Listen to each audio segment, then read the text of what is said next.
Assalamualaikum warahmatullahi wabarakatuh.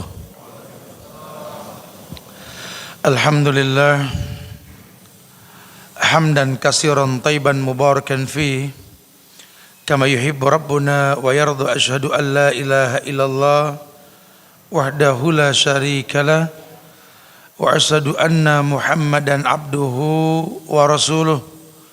Ya ayyuhalladzina amanu taqullaha haqqa tuqatih wa la tamutunna illa wa antum muslimun.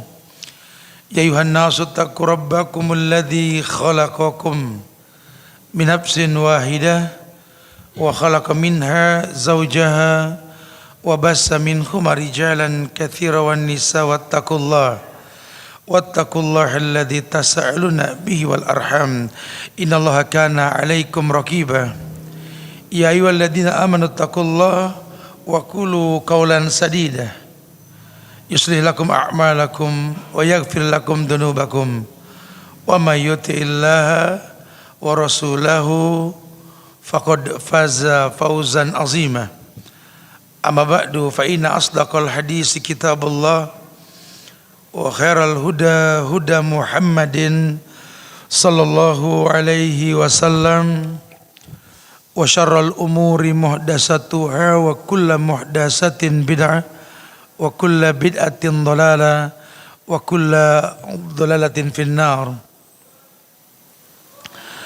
Ma'asyiral muslimin wal muslimat, sidang majelis yang semoga Allah berikan keberkahan dunia dan akhirat. Alhamdulillah, izin Allah kita dimudahkan oleh Allah untuk bisa berkumpul di tempat ini kembali dalam rangka menuntut ilmu tentunya, dan kita berharap mudah-mudahan apa yang kita lakukan ini mendatangkan kebaikan yang banyak di sisi Allah.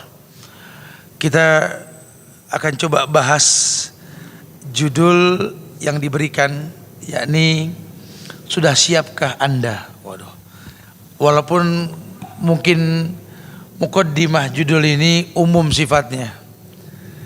Ya, kalau saya sih lebih berhusnuzon untuk semua hal ya. Enggak diidentikan dengan kematian saja, atau mungkin hidup yang baru dalam rumah tangga, atau mungkin lembaran baru dalam kehidupan. Intinya Islam ini agama yang menginginkan kita ini berilmu sebelum beramal. Berilmu sebelum beramal. Ya, orang yang berilmu, orang yang betul-betul tahu bahwa ada hukum sebab akibat dalam kehidupan. Al-jaza bijinsil amal, balasan tergantung perbuatan. Nah, ya, balasan tergantung perbuatan.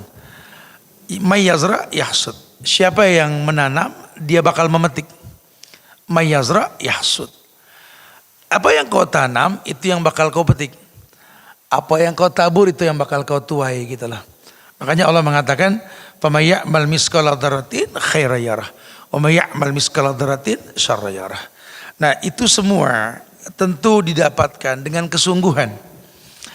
Makanya ulama mengumpulkan beberapa hal yang berkaitan tentang penyebab-penyebab datangnya keburukan.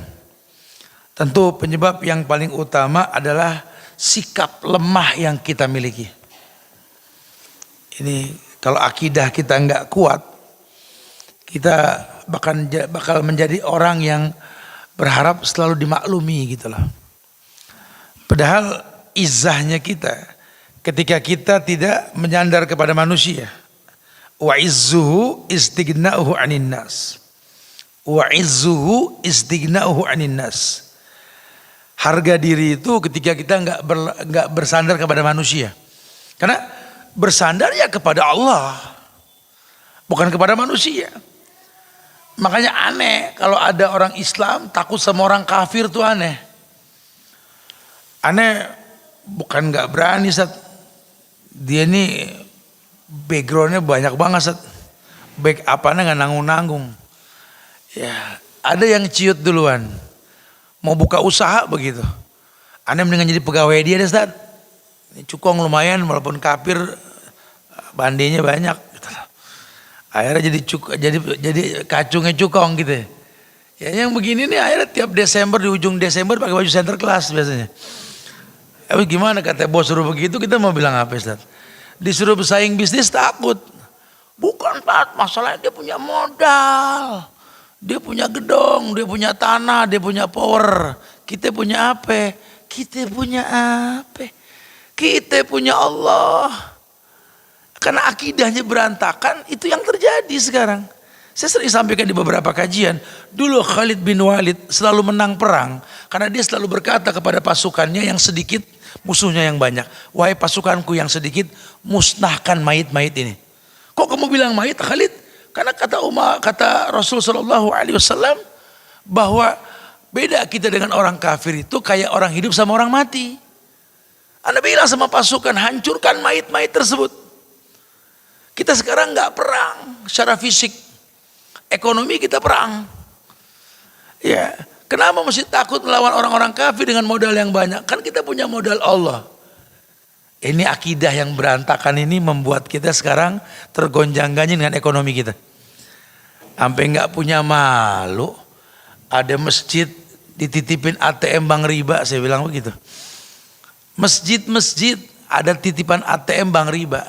Padahal takmirnya tahu tuh gereja mana mau ditaruhin BSI di situ, betul. Kan bahlul betul-betul kan. GM, jahil murokab. Bodoh double itu. Kita nggak punya izzah gitu loh. Ya, agama yang berani bilang riba haram itu cuma agama Islam. Yang lain nggak mengakui kebenaran Islam, makanya dibilang kafir. Ya, Allah mengatakan innalladzina kafaru, orang-orang yang ingkar dengan syariat. Sekarang malah kita pertontonkan. Ya, mereka yang nggak nerima syariat, bahkan ATM syariat pun mereka nggak terima, kita malah izinkan riba ada di depan masjid. Kan bodoh banget gitu ya. Ini yang terjadi karena kita akidah kita berantakan. Ya. Akhirnya ya minta posisinya darurat terus.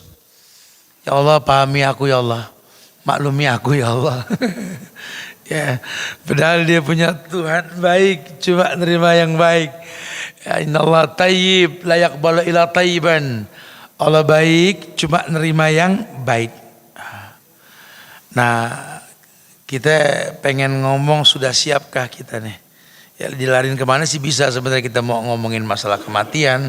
Sudah siap belum nih ketemu sama malaikat maut ini? Yang ada sebuah riwayat Nabi mengatakan bahwa malaikat maut itu menatap wajah anak Adam 70 kali dalam satu hari. 70 kali dalam satu hari malaikat maut menatap wajah anak Adam. Berarti kalau dibagi 24 jam berapa kali tuh? Sejam 3 kali. Malaikat maut nengokin muka ente. Ente masih bermaksiat, enjoy dengan riba, menghalalkan yang diharamkan, coba. Lau ta'lamu ma'alamu larahiktum khalilan labakaitum kasiran. Maka Nabi bilang begitu. Makanya kalau kalian tahu semua yang aku tahu, sedikit ketawa ente, banyak menangis. Ya jadi nggak perlu tahu semua. Dan itu dipraktekkan sama Abu Hurairah. Kata Abu Hurairah, aku menghafal, duduk bersila nih Abu Hurairah kayak antum begini. Dia mengatakan, aku hafal hadis segini dan segini. Berisyarat, maksudnya 2 karung. 1 karung dan 2 karung. Ini aku hafal luar kepala. Kata Abu Hurairah. Maka beliaulah periwayat hadis yang paling banyak kan. Ya. Tapi yang kuberikan kepada manusia cuma segini. Cuma 1 karung. Yang sekarung gak kuberikan. Orang bilang kau menyembunyikan ilmu. Tidak. Karena kalau kuberikan semua udah dipotong leherku. Baru ngomong masalah bid'ah aja dibilang Wahabi. Betul. Baru ya tuh. Belum yang lain-lain tuh kita tuh. Dan lainnya, betul? Makanya ada tahapan, bukan sih mengharamkan jagung buat bayi, cuma belum waktunya. Nanti ada masa di mana bayi kuat makan jagung, tapi ulama sepakat nggak ada yang bilang jagung itu haram, apalagi cabai, betul? Masya Allah, jangan bilang cabai haram, ya. Kalau dokter bilang haram mungkin karena ahlul ilmi, buat yang sakit mah jangan, gitu ya. Kalau buat yang nggak masalah makan cabai. Sumber vitamin C yang paling bagus kok. Ya, teman syariat sudah baku tuh. Ustadz, Kalau bicara sudah siap ke Anda, ini umum banget Ustaz. Naam. Supaya kesan sudah siap atau belum kan kita mesti kuat nih Ustaz. Enggak boleh lemah, enggak boleh lemah. Makanya ada bab dalam agama ini, ulama mengumpulkan penyebab sikap lemah dalam hidup. Ya, sikap lemah dalam hidup. Karena kita bicara cuma mati kayaknya siap. Padahal urusan bersaing bisnis kita enggak siap. Urusan berumah tangga kita nggak siap, urusan hijrah kita nggak siap, betul? Kayaknya kita kupas luar dulu deh. Kalau bicara mati udah sering, lewat kuburan juga udah sering, tapi nggak ada yang kapok, begitu aja, betul? Mandiin mayat ntar, berantem antar teman nggak akur, betul? Gimana sih? Kita nih kadang-kadang lakanut sifat ingkar kita nih. Makanya sebenarnya jangan repot menjaga makanan, ya, dan lain-lain. Kayaknya kalau dokter bilang metabolisme yang dirapin lebih bagus deh ketimbang kita jaga makanan gitu loh. Karena standar makanan kan halal haram. Asal halal bismillah. Jangan yang halal diharamin. Ini lagi modal orang haramin nasi, betul? Duh, gue gak makan nasi lagi deh. Nasi enggak deh. Sama nasi takut pahlawan kita semua makan nasi. Jadi pahlawan, betul? Cuma karena memang kekhawatiran berlebihan, akhirnya kita mengharamkan yang dihalalkan. Ya, bukan nasi yang salah, metabolismenya yang salah. Dulu nggak apa-apa, kita makan nasi nggak ada masalah. Ngapain sekarang masalah? Sampai swasembada beras kita dulu, betul? Kok sekarang disumbang masih nggak berani makan? Wah, ini ada masalah nih. Nah, itu yang mungkin mesti diluruskan. Nah, ini yang kita ingin bahas. Ada nasihat ulama tentang penyebab memiliki sikap lemah. Ya.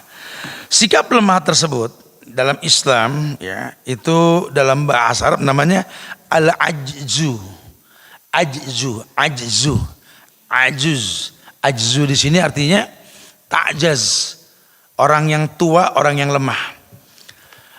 Berasal kata dari al-ajzu. Al-ajzu di sini memiliki dua arti. Ya, kadang diterjemahkan lemah, kadang diterjemahkan akhir.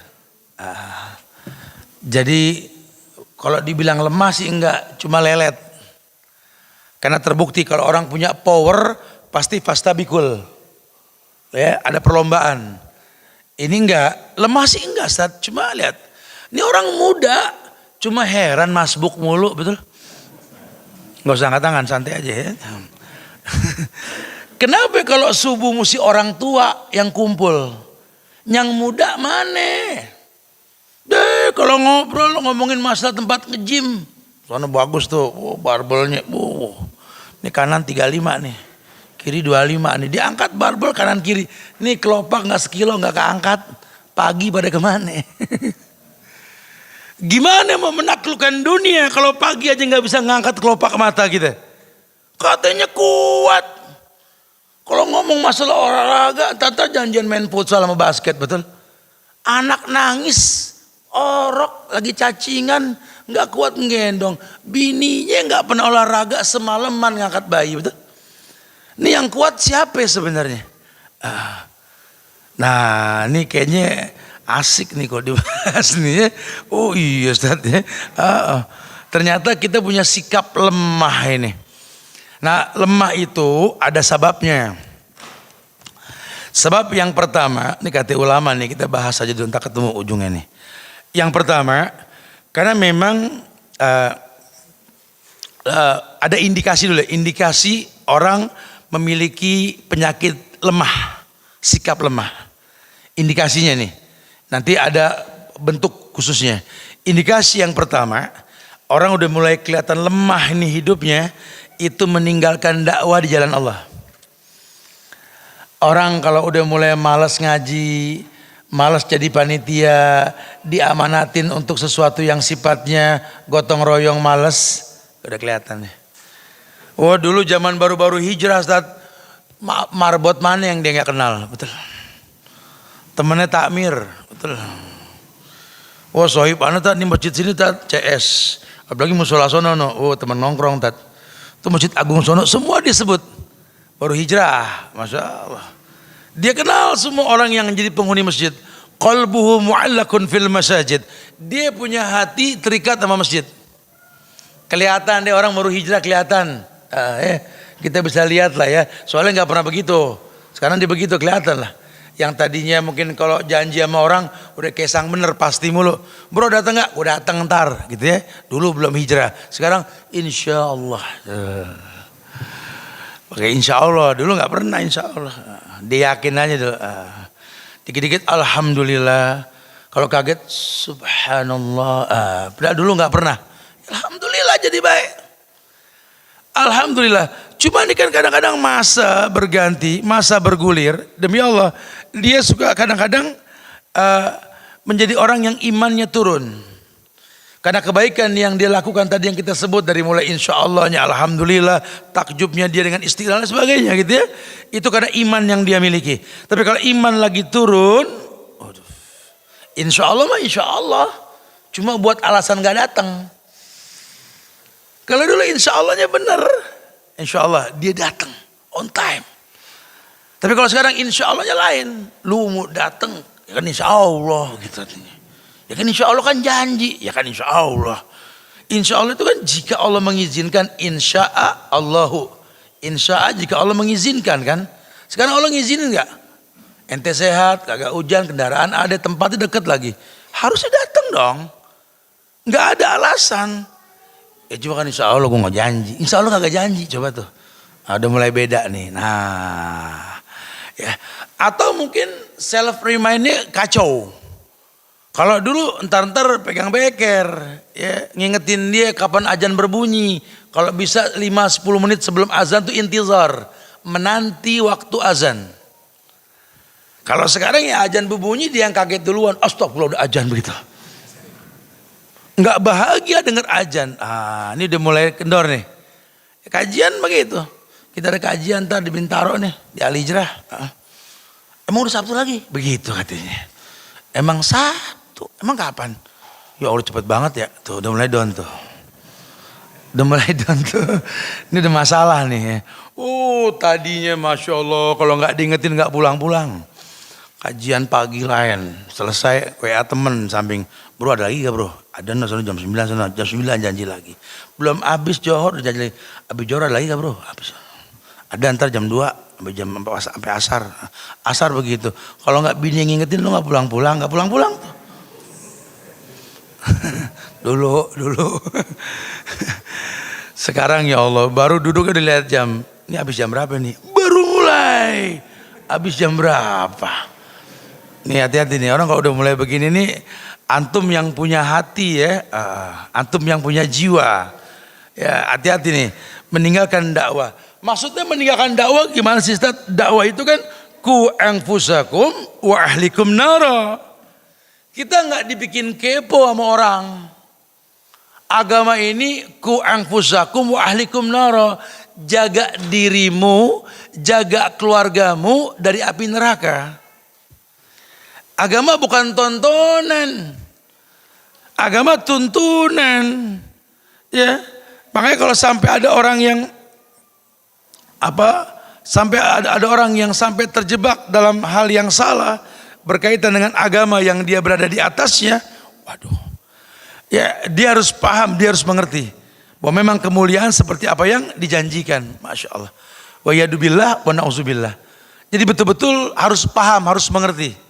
Seperti apa yang diinginkan dalam syariat agama. Nah, jamaah yang Allah muliakan, kita disuruh tidak boleh meninggalkan dakwah ke jalan Allah. Ya, dakwah yang dimaksudkan di sini imma buat dirinya, imma buat keluarganya. Ku anfusakum wa ahlikum nar. Jaga dirimu, jaga keluargamu dari api neraka. Yang kedua, indikasi yang kedua, orang punya karakter lemah dalam agama.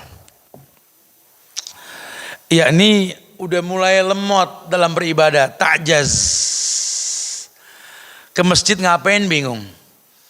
Ya sekalinya nyari tempat, nyari imam, pokoknya yang bacanya pendek. Betul? Entah nih Ramadan nih, kejadiannya macam-macam tuh. Kita yang iklanin mulu tuh. Lu terawih di mana bro? Gue mau terawih yang di luar komplek aja. Gue mau mendingan yang di komplek. Kenapa emang? Cepet. Tuh mulai tuh. Ya udah tahu yang namanya sholat terawih kata Nabi, afdhalu sholatul lail tulal qiyam. Sholat malam yang paling afdol, yang paling lama berdiri. Nabinya ngomong, yang dia iklanin kebalikan. Kayak orang sekarang bikin spanduk ngajak berbuat bid'ah, nggak pernah bikin spanduk ngajak sunnah, betul nggak? Aneh muter sama sohib-sohib kemarin di Surabaya, Pamekasan, Madura, muter naik motor tuh, ya sampai ke mana? Ke Malang, balik lagi Sidoarjo, kemudian ke Surabaya. Sepanjang jalan kagak ada iklan sunnah, iklannya maksiat sama bid'ah. Sampai kadang-kadang kalau hati boleh bercanda sedikit sama jamaah nih, ini gue tinggal di Indonesia negeri Islam atau mungkin yang nggak jelas nih. Karena sepanjang jalan ajakan beli rumah secara ribawiyah, Gade, STNK, BPKB banyak di mana-mana. Ya, kemudian juga ajakan-ajakan ritual-ritual bid'ah. Ini mana yang sunnah? Aneh sekali. Sampai orang takut ngiklanin sunnah, takut. Hari gini orang takut ngajak sunnah, takut dibilang wahabi begitu. Astagfirullahaladzim. Dia ngajak berbuat bid'ah nggak takut dibilang sesat. Ajib gak? Ayo dong belajar secara ilmiah. Bukan untuk berdebat, tinggalkan perdebatan. Solusinya belajar. Karena nanti harusnya ibadah itu membuat kita makin punya power. Ya, itulah yang dikatakan oleh Ibnu Taimiyah. Ketika selesai sholat subuh, dia duduk berzikir hingga terbit matahari. Muridnya Ibnu Qayyim gak berani negor, ada di belakangnya. Selesai waktu syuruk sudah datang, Ibnu Taimiyah menghadap Ibnu Qayyim sambil tersenyum. Inilah suplemen batinku, katanya. Makin sehat dia. Ketika sudah berzikir, maknanya ibadah ini mendatangkan kekuatan. Apa dikatakan sama Khalid tadi, Khalid bin Walid, di situlah yang aku katakan pada pasukanku, kita dengan mereka orang kafir, sedikit jumlah kita, banyak musuh kita, tapi kita menghadapi mayit, hancurkan mayit tersebut. Kita punya power dengan ibadah kita. Ibadah mendatangkan kekuatan. Ya lihatlah orang-orang tua yang ada di waktu subuh. Ya, karena mungkin kelemahan mereka yang mungkin gak seperti orang muda lagi, yang banyak kesempatan berbuat maksiat. Rutinitas ibadahnya itu kuat banget. Kadang-kadang kita nggak bisa mengalahkan mereka. Ini orang sudah tua, matanya sudah nggak awas, tapi sebulan bisa 4 kali hatam. Kita yang lancar ngaji, ya Allah, kadang-kadang sekali hatam pun boro-boro sebulan, betul? Kita nggak punya kekuatan, mereka punya karena Allah izinkan kekuatan tersebut. Sudah mulai kelihatan lemah dalam beribadah. Orang kalau sudah mulai ibadah jadi masalah, ngelihat Quran kayak tebel aja. Ngelihat masjid kayak jauh aja. Ya akhirnya pengen buru-buru beres melulu. Deg-degan ngelihat Ramadan makin mendekat. Kayak orang bingung, betul? Ya Allah, mana sebentar lagi Ramadan lagi, ya Allah. Bukan senang. Orang kan harusnya senang sama Ramadan kan? Dan minta dipanjangkan umurnya sampai Ramadan kalau bisa. Karena banyak orang yang berharap Ramadan sudah gak nyampe, sudah meninggal kemarin-kemarin. Kita masih dipanjangkan umur kita. Dan per huruf kita baca Quran itu kan 10 nilainya. Per huruf 10 nilainya. Oh, ngaji 10 tat per huruf 10.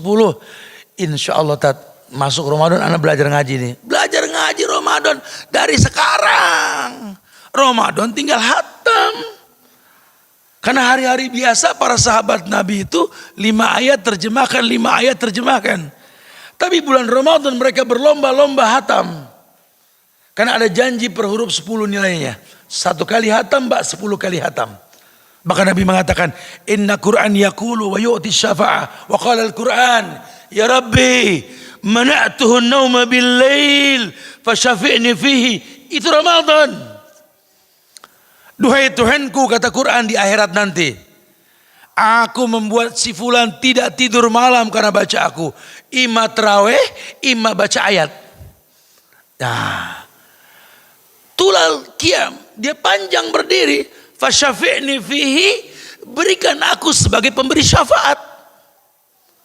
Oh, Ramadan nan indah. Oke, ulama bilang kalau orang tahu manfaat Ramadan, dia bakal berdoa, semoga semua bulan adalah Ramadan. Ya, kita kalau ngomong gitu di orang yang gak demen puasa, doa yang bener yang lain gitu. Semua Ramadan puasa mulu dong. Kapan nongkrong di kafenya gitu ya gitu. Ya Allah, kita mesti jadi orang yang jangan lemah. Indikasi kedua tuh lemah dalam beribadah. Dalam semua hal ya, semua hal. Ibadah secara umum. Dari mulai sholat, zakat, puasa, haji, muamalah, nikah, cerai, belajar, bisnis, macam-macam lah. Pokoknya lillah, yang buat Allah. Salati wa nusuki wa mahyaya wa mamati lillah. Semua yang kita peruntukkan untuk Allah, kita nggak boleh lemah. Yang ketiga, kita juga jadi suami kadang-kadang suka lemah kan? Ya, karena pegal dengan ujian rumah tangga, kayaknya pergi cepat pulang lelet gitu, betul. Kalau pagi paling rapi, ganteng, gitu.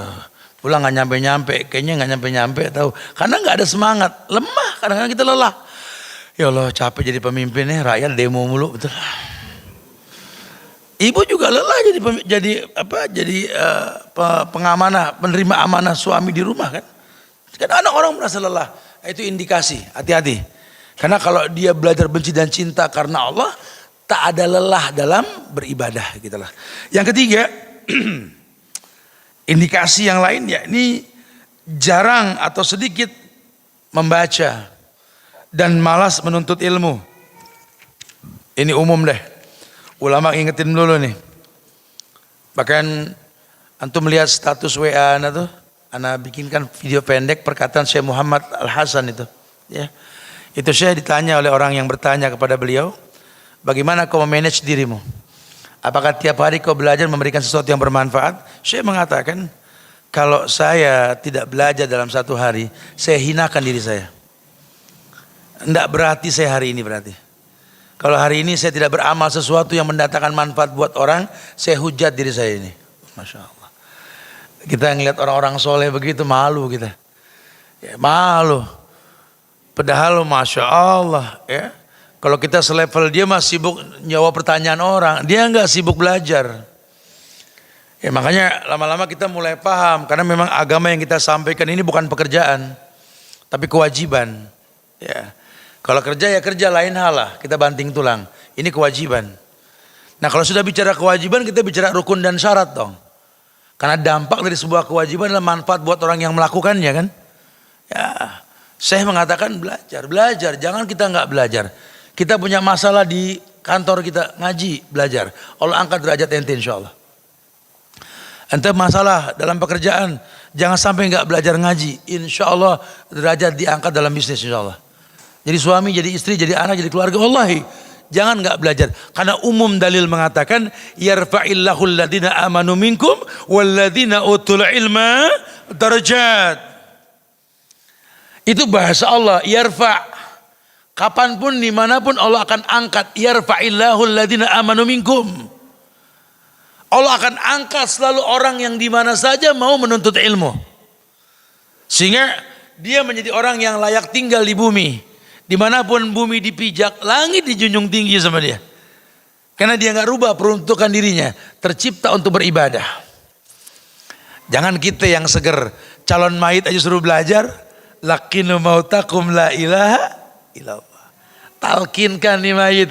Orang yang mau mati, ajarin la ilaha illallah. Mayit suruh belajar la ilaha illallah. Kita yang seger malah ngayap mulu. Nah, ini sangat disayangkan sekali. Itu indikasi yang ketiga. Yang keempat ditekankan sekali.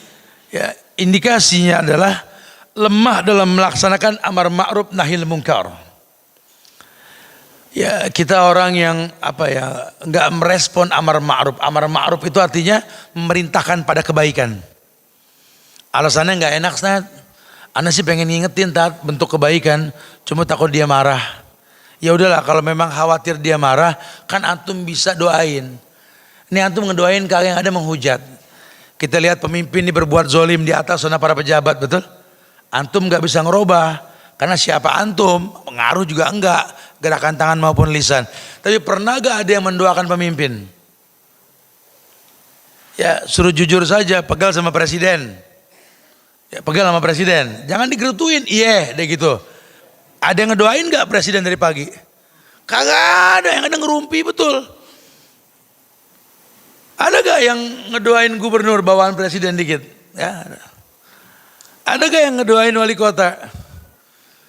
Bupati, camat, lurah, RW, RT, Kita nggak saling mendoakan, itu masalah kita di situ. Kita cuma menghayalkan sebuah perubahan tanpa ada action. Sementara nabinya mengatakan la yaruddul qada ila du'a. Tidak ada yang bisa merubah takdir kecuali action dengan doa.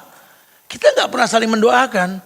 Antum pegel sama temen, antum udah nggak bisa ngerubah, ngedoain nggak? Enggak, itu masbullah, masalah buat lo gitu loh. Pernah gak berpikir kita ingin ada perubahan dengan adanya doa? Ini sangat disayangkan sekali. Dan itu sering terjadi. Akhirnya kita menjadi orang yang gak tertarik untuk amar ma'ruf. Apalagi nahyil munkar. Nyuruh orang sholat aja capek. Itu anak gak disuruh sholat, udah capek Ted? Ya udah capek. Selama statusnya anak gak ada kata capek. Karena gak ada bekas anak. Itu bini gak disuruh pakai kerudung. Aduh pegel Ted. Dia disuruh Ted. Tahu dah. Capek aneh. Kok capek? Kan masih ada ikatan rumah tangga. Yang nanggung dosa siapa? Gitu loh. Ayo dong jadi orang jangan ada kata lelah. Karena orang kalau udah lelah, lemah, takjaz. Apalagi amar ma'ruf nahil mungkar. Kita diumpamakan seperti setan bisu. Ini setan bisu. Kok setan bisu gak manusia yang bisu? Setan bisu. Kerjaannya berkomentar, berbuat maksiat. Tapi gak mendatangkan fungsi kebaikan.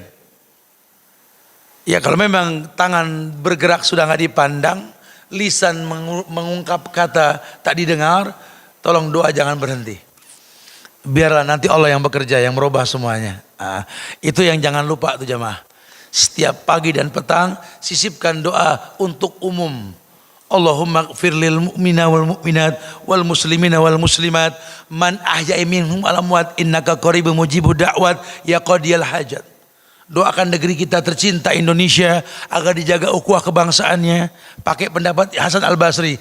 Kalau aku tahu umurku sampai esok pagi, yang kulakukan pada hari ini mendoakan pemimpin. Doakan pemimpin, kita doakan. Semoga Allah jaga, Allah berikan hidayah buat mereka semua, betul?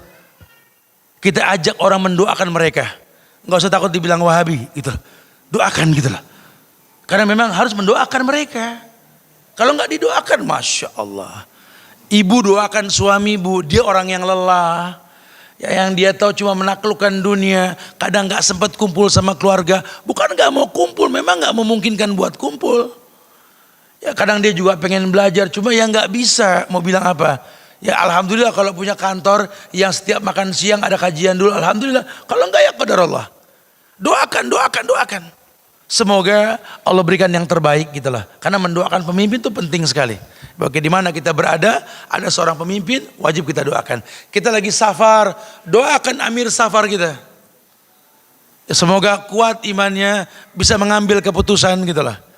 Karena kalau tidak bahaya. Oh, teman-teman di offshore kadang-kadang menggampangkan. Amirnya bilang tidak boleh mancing karena beresiko fatal, ya dan lain-lain. Tetap ada yang nyolong ikan. Boleh gak makan ikannya? Nggak boleh, haram. Ente punya amir, punya pemimpin. Atiullah wa atiur rasul wa ulil amri minkum. Taat sama Allah, sama Rasul. Taat sama pemimpin. Dengan catatan la ta'ata li makhlukin fi ma'syatil khaliq. Tidak boleh taat kepada makhluk untuk maksiat kepada Allah Al-Khaliq. Nah kita nggak boleh ngangkat pemimpin orang kafir, nggak boleh. Makanya antum kerja di perusahaan non muslim dipertanyakan sama ulama. Mendingan kecil kepala teri ketimbang gede ekor kakap, punya izzah kita. Itu yang dikhawatirkan nanti. Kita jadi kacungnya orang non muslim, ikut aturan main mereka, banyak hal yang nggak sesuai dengan syariat. Ujung-ujungnya kita nggak bisa komen. Habis gimana Ustaz? Anda nggak punya kekuatan Ustaz? Ya ini kan Desember, lagi juga jarang tuh cuma Desember doang. Ngomong pakai baju center kelas tapi ya kayak badut lama-lama begini. Jangan, ya punya izzah lah kita. Yang kelima, ya indikasi yang kelima, orang itu lemah, ta'jaz. Karena memang dia lemah berkorban untuk urusan agama. Kalau orang yang jiwanya berpikir ke depan, selalu melihat kemungkinan peluang buat menggapai kemuliaan. Ya kayak apa contoh yang paling gampang ya? Ini kita kumpul nih sekarang begini nih. Nggak di sini aja sih, di mana aja. Antum lihat perkumpulan, antum pernah dengar kan dalil Nabi yang mengatakan la ya'kulu tu'amak ila taqiyun, betul?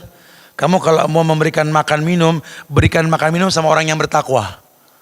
Kita kalau lihat jamaah kumpul kayak begini, antum jangan nunggu panitia ngasih air. Lihat agen air di mana, antum pesenin kasih mereka, pahala buat antum. Bukan nunggu panitia ngasih di mana aja, nggak di sini di mana aja. Artinya kita ngelihat perkumpulan orang-orang, bukan lihat orang kumpul, gue dagang nih, bukan begitu gitu loh. Boleh dagang, bukan nggak boleh. Ya, selama tempat tersebut dilegalkan buat dagang. Saya kalau saya Utsman Al-Khamis, ya, bahkan Ustaz Irwandi Tarmizi dalam fatwanya juga ketika aku dengan fatwa Al-Irsyad itu mengatakan haramnya berdagang di tempat orang berjalan. Dan kita belinya pun haram hukumnya. Nggak main-main loh. Ya, makanya fatwa didengerin. Ya, jadi harus tahu nih kita nih. Ya karena Islam ini menginginkan semua ada peruntukan. Semua ada peruntukan. Ya. Panitia aja ngiring orang kajian, dianya warawiri nggak kajian, haram. Sampai ketriskaan, warawiri duduk belajar. Kita semua thalibul ilmi, kata si Ali Hasan bin Ali Abdul Hamid Al-Halabi. Hatta si ustadznya pun thalibul ilm, penuntut ilmu. Supaya hati kita hidup. Kalau enggak kita lemah, sampai kita lupa ini kumpul kita nih mendatangkan kesehatan, panjang umur. Sayang kalau kita kumpul nggak mendatangkan manfaat tuh sayang sekali. Yang Islam tawarkan apa? Man arada ayubsatu fi rizqi wa yunsa'alahu fi asarihi falyashir rahimahu. Ente pengen disehatkan badan, jangan ngomongin masalah suplemen, jangan ngomongin masalah olahraga. Silaturahmi, panjang umur, banyak rezeki. Yang ngomong Rasul langsung. Jadi kalau mau olahraga, sepeda jauhan dikit. Tapi nemuin orang soleh, kajian di sono, nemuin teman silaturahmi, begitu. Tarik gas kita, ayo healing. Batin juga butuh olahraga. Ke sono jangan cuma cekak-cekikik atau selfie, belajar. Ada kemarin 100 kilo Tat, Masya Allah, bagus dong. Makanya udah seminggu anak ke masjid nih Tat. Oh Masya Allah, 100 kilo goes, udah seminggu gak ke masjid. Lu ngapain 100 kilo kalau begitu? Merentek Tat, jadi haram. Nggak boleh, ya nggak ada alasan orang kalau pulang safar, pulang olahraga makin sehat. Ini banyak diantara kita lupa, badannya disehatin, batinnya dilemahin. Ya, tumben bro nggak ke masjid, gue habis main bola ntar dah, habis main bola ntar dah, coba. Karena nggak tahu bagaimana mendatangkan kesehatan. Ya, padahal main bola sehat, ayo kita main. Gitu ya, nonton bola yang nggak sehat. Cuman di kita hobinya nonton, kejebak dalam permainan orang-orang Romawi ini. Kalau ada masalah di kerajaan Romawi, pasti kaisarnya itu bikin kayak arena untuk membuat event-event yang mengalokasikan pemikiran rakyat supaya nonton gladiator, nonton pertandingan, lupa masalah negara. Di kita udah hampir mirip jebakan Romawi begitu. Masyarakat udah nggak mau pusing negara mau diapain. Yang penting kita dengerin tuh ada informasi transfer pemain bola sekian juta dolar, betul? Orang senengan mikirin bola ketimbang mikirin negeri. Ini terjadi sekarang. Masalah hilang dengan masalah kayak penggadaian, betul? Masya Allah. Mau kejebak kita ke situ? Jangan, fokus. Orang Islam mesti punya karakter. Kenapa? Kita bicara al-ajzu nih. Ya kelemahan, biarin orang kejebak, kita enggak, fokus. Ya, jangan naik turun, walaupun iman memang naik turun. Ya stabilkan karena kita yang punya iman. Yazidu bittaqwa yang kusubil maksiat. Standarnya zikir pagi petang deh. Ya, letakkan semua pada tempatnya. Siang untuk bekerja, malam istirahat. Berkahnya pagi. Barik li ummati fi bukuria. Sejak pagi sudah wake up. Atur dunia dari pagi. Orang sukses pagi itu dimuliakan banget. Tidak ada kata tidur pagi. Kita sampaikan di perjumpaan yang lampau, kalau bisa talak tidur pagi ditalak. Haramin itu. Kalau pengen sukses, ya. Kalau Anda nggak pengen sukses ya terusinnya tidur pagi. Pakai antimo sekalian gitu ya. Kirawetan meremeh. Lemah untuk berkorban demi agama. Mulai ukur. Iya ya. Aneh kalau ngelihat agama lagi butuh sesuatu kok nggak ngerespon ya. Tapi kalau ada lelang yang menjanjikan dunia, Anda berebut paling depan. Ini ada yang salah nih. Ya, ente ngelihat nih mau Ramadan bro, itu masjid banyak yang belum rapi. Ya taruh kata ente wudu, kalau bagusin tempat wudu kan wudunya orang kan pahala ente. Ente bingung nggak akur sama masjid karena pemahaman hilaf yang berbeda. Paling jangan nggak mendatangkan fungsi buat mereka. Keliling di tempat kita nih, mana musola masjid yang kamar mandinya masih belum layak. Ayo kita urunan, rapihin. Mana tempat air yang keluar kagak kadang-kadang susah gitu, ayo kita bagusin. Ini timingnya tepat nih ya, udah banyak mesin-mesin air yang tinggal minum dari tanah langsung. Coba ayo kita mulai berpikir, orang kalau sudah seperti ini jiwanya akan kuat kembali, nggak lemah. Ya. Ini banyak marbot-marbot yang agamanya bagus, belum ngalamin umroh. Berapa sih umroh? Ayo kita patungan 10 orang bisa berangkatin orang. Bisa kalau mau bisa. Tahadu, tahabu. Saling memberi hadiah timbul cinta. Lihat nih anak-anak orang miskin yang pinter nggak punya biaya jadi orang tua asuh. Ilmu dia ilmu kita. Atau mungkin kita belikan Quran langsung berikan ke tangan orang yang menghafal Quran. Bacaan dia bacaan kita. Ini orang-orang yang cerdas, orang-orang yang nggak lemah dalam masalah agama. Ya Allah Ustaz, kalau indikasi itu 5 semua Ustaz, kayaknya dia aneh banyak tuh Ustaz. Aneh tuh gimana? Aneh orang yang kadang-kadang jangan karena anak ngomong kebaikan sama orang. Ke diri aja anak jarang ngomong yang baik-baik. Sampai detik ini anak masih ngerokok Tat. Apa urusan sama rokok? Ya kan betul Tat, Anda udah tahu Allah bilang wala tulku anfusakum ila tahluka. Jangan masukkan dirimu pada sesuatu yang berbahaya. Allah yang bilang, rokok bahaya gak? Bahaya, iya. Malah kadang-kadang Anda lagi ngendong anak, Anda bilang, Bapak sayang sama kamu. Ya, Bapak cinta tapi asap ke muka anak gitu. Pasif gak? Ini Bapak EO nih.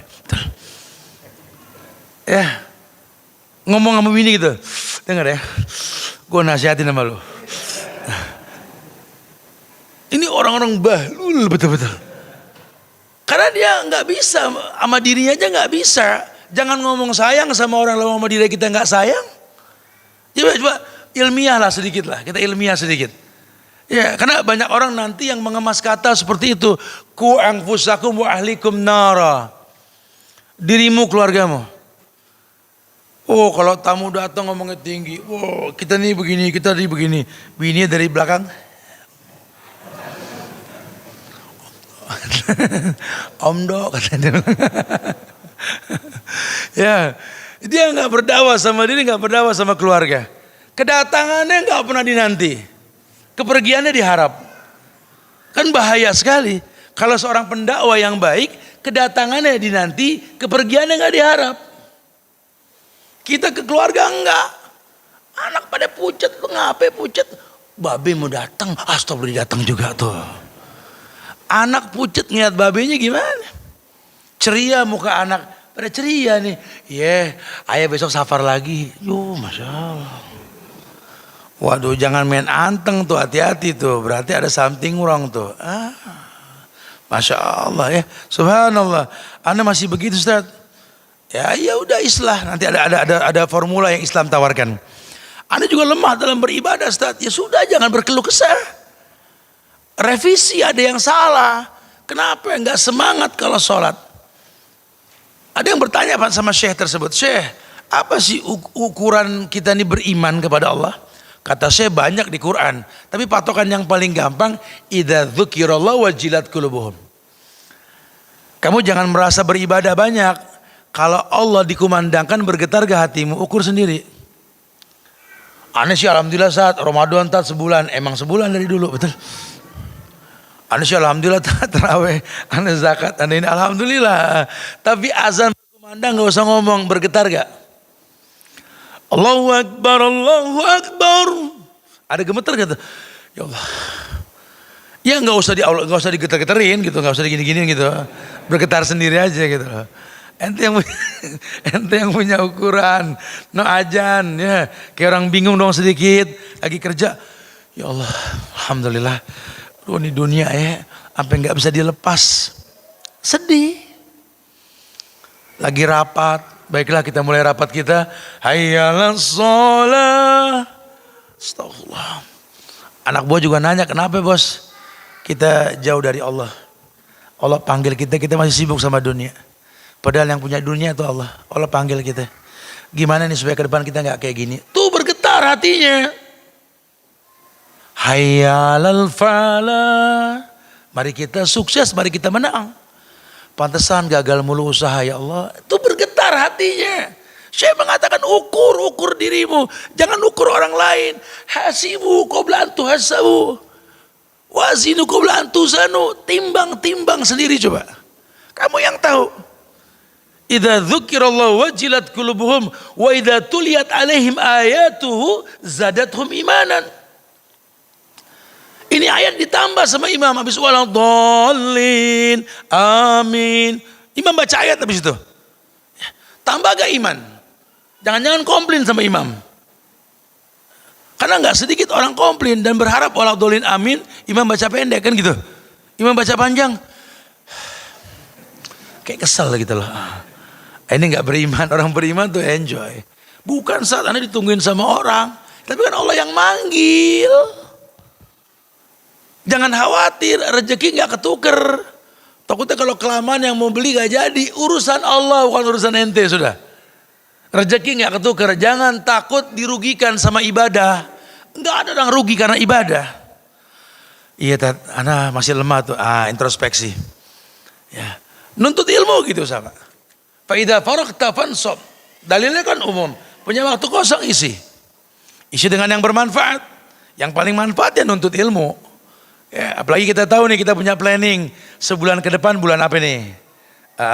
Bulan berikutnya bagaimana nih? Udah punya planning.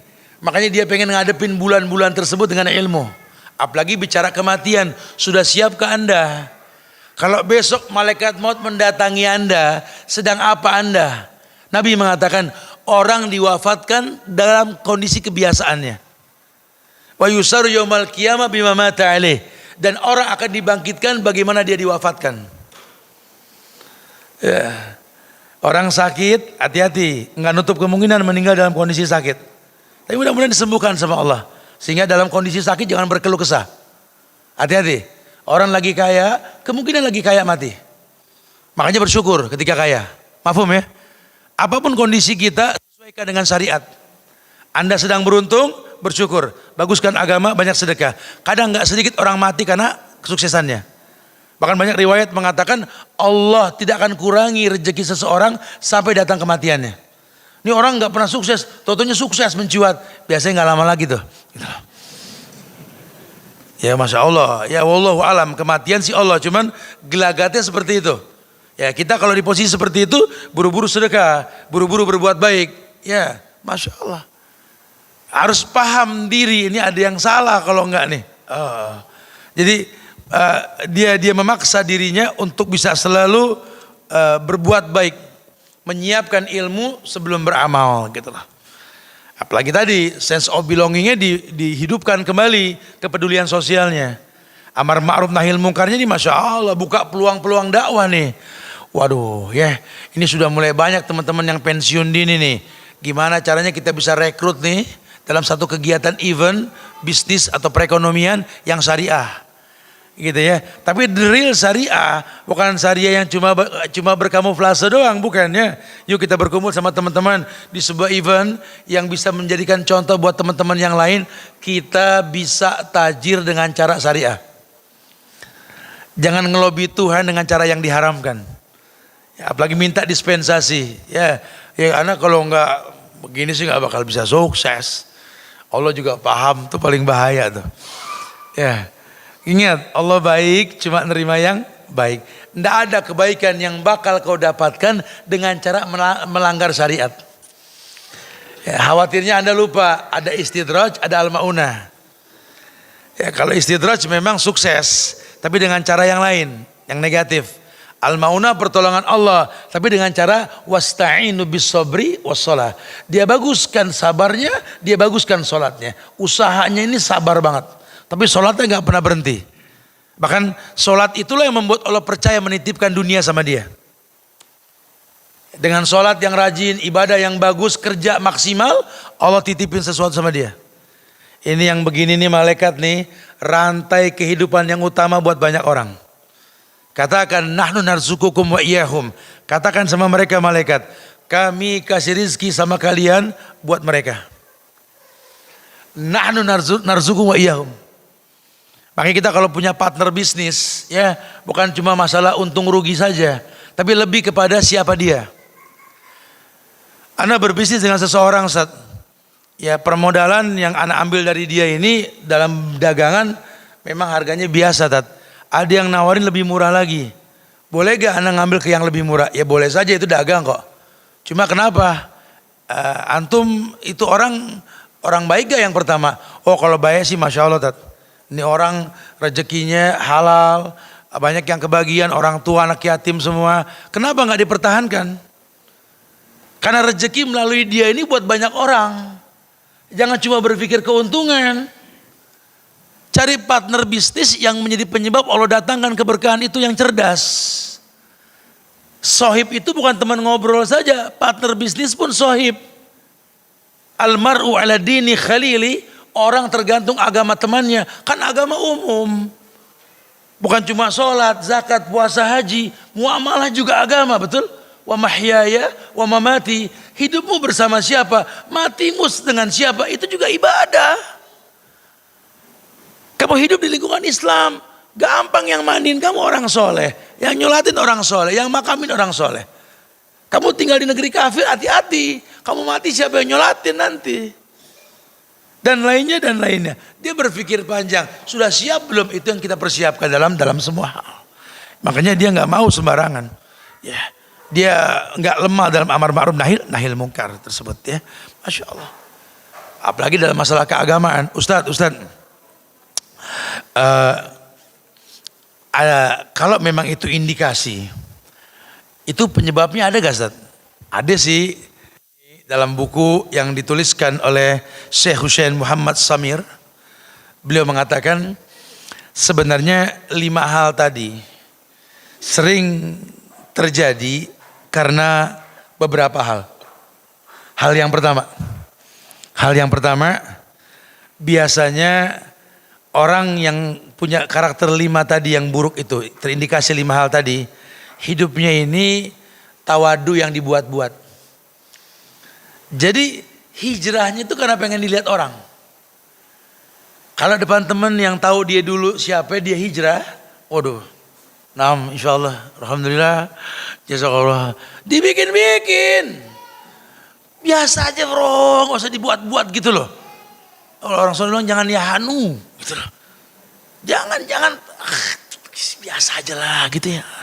Jangan terlalu berlebihan. Orang juga tahu siapa kamu. Mudah-mudahan dengan hijrah ada perubahan secara bertahap. Jangan langsung berubah, orang jadi bingung. Ini pun menjadi penyebab lemahnya iman. Kenapa? Karena dalam perubahan mendadak berubah secara maksimal padahal tanpa ilmu. Ana alhamdulillah Ustaz udah hijrah Ustaz. Oh Masya Allah, alhamdulillah.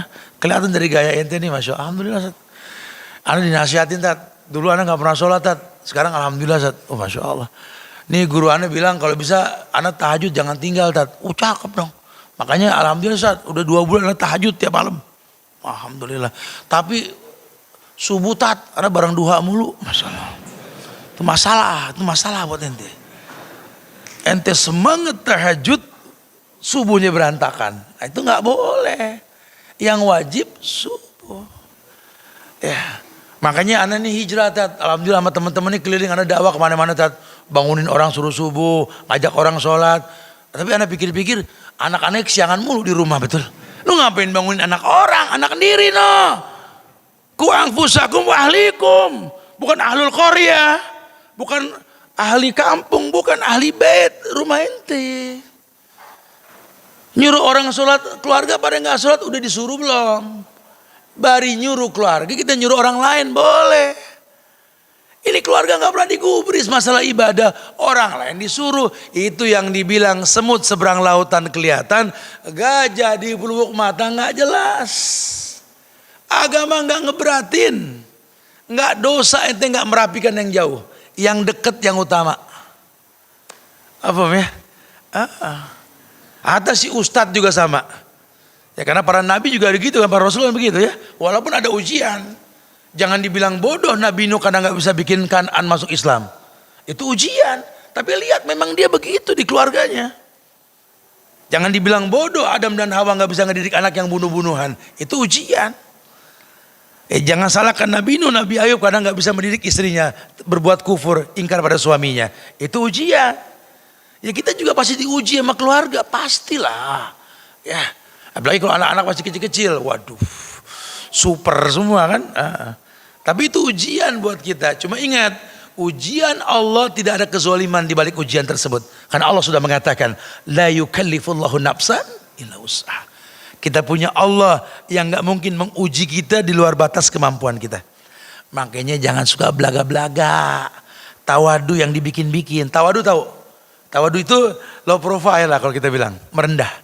Karena ada bahasa pepatah Arab mengatakan tawadu takun kanajmi lahali nazirin. Ala sofahatil ma fahuwa qarib. Wala takun kaduhan ya'lu binafsi. Ala tabaqatil barri fahuwal wadi'. Kamu kalau mau merendah, ini kata ulama nih, bro, merendahlah seperti bintang. Bintang itu nunjau tinggi di atas sana. Ya, saking tingginya sampai orang bilang bintang segi 5, padahal bulat, begitu. Karena sinarnya. Tinggi, tapi di atas permukaan air itu dekat. Dekat, cuma nggak tersentuh, itu bintang. Itu tawadu namanya. Anda minta maaf sama istri, nggak jatuh derajat Anda wahai suami. Anda minta maaf sama anak, nggak hina di hadapan anak sebagai orang tua kita. Tawadu. Ya. Enggak, Anda nggak rendah. Jangan seperti asap, wala takun kadukhan. Jangan seperti asap. Ya'lu binafsi, yang hilang dengan sendirinya. Ala tabaqatil bari fahuwal wadi. Lihatlah asap. Kelihatannya dekat, dipegang nggak bisa, kemudian hilang. Nah, itu orang sombong begitu. Makanya jangan sampai tawadu yang dibuat-buat. Yang kedua nih, orang bisa terindikasi seperti itu karena nggak kontrol emosi. Anda sudah ngaji, itu handphone itu kontak name semua UST titik, Ustadz semua, betul. Tiap Ustadz ditanya nomor telepon tat, betul. Ini orang temennya semua Ustadz. Kajian mana yang dia nggak datang? Ini senior hijrah. Dia senior anak tat, kalau hijrah tat orang lama dibilangnya. Akamsi. Tapi kontrol diri. Antum emosi gak sama orang? Tegangannya tinggi, masya Allah. Kayak kabel di atas air, gambar tengkorak begitu.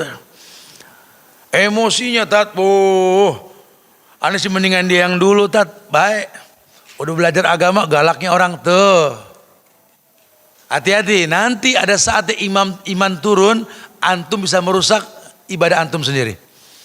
Orang kok ngerti agama jadi pasang bom bunuh diri. Orang kok ngerti agama jadi demo sama pemerintah. Orang kok belajar agama nggak diterima di sini, nggak diterima di sono. Anak nggak diterima tat, kajian di sono tat, diusir, kajian di sini diusir tat. Ya kalau semua ngusir ente yang punya masalah berarti, betul? Jangan salahin masjid, entenya nggak bisa bergaul. Qaribin ya akhi, jadi orang yang gampang akrab. Jangan paksakan pemahaman, biar ilmu nanti memberikan netralisirnya gitu loh. Katakan qala Allah wa qala Rasul, wa kalimun nas bima ya'rifu alaih. Ajak ngomong orang sebatas pemahamannya. Masya Allah. Ya kan udah dibilang pakai bahasa gampang tadi. Ya enggak mengharamkan jagung buat bayi, cuma tertunda saja. Enggak mengharamkan cabai buat orang yang sakit mah, coba tertunda saja sampai dia sembuh, betul? Ada tahapan nanti. Jangan salahkan masa. Ustadz aja jangan salahkan jamaah kalau ngantuk. Ustadz yang bahlul. Enggak bisa berkomunikasi berarti.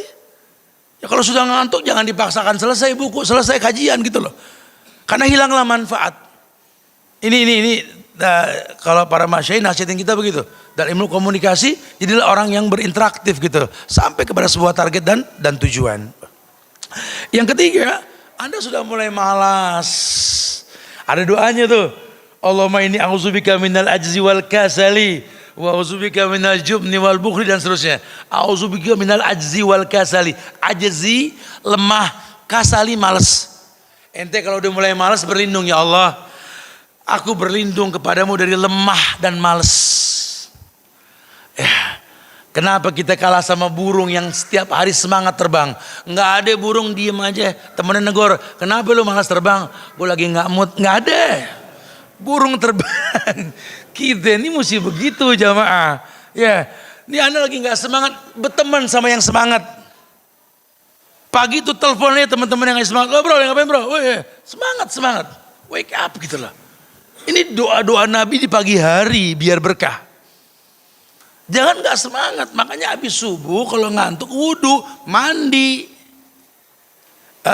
Gak bisa duduk ngaji ngantuk, diri. Diri juga masih ngantuk jalan, kelewatan kalau ngantuk jalan. Ya. Dilawan, ngantuk pagi itu dilawan gitu loh. Jangan males, surga gak bisa dimasuki dengan males. Gini deh, yang paling gampang gini. Nabi mengatakan man salaka tariqan yaltamisu fihi ilman sahalallahu lahu bi tariqan ilal jannah gitu ya. Salak yakni orang yang berjalan menuntut ilmu dimudahkan jalan ke surga. Berarti kita ini sekarang ini kayak jalan ke surga. Nuntut ilmu dong. Kira-kira ke surga bari merem gimana? Nyampe gak? Maluin diri kita kayak begitu. Ya Allah.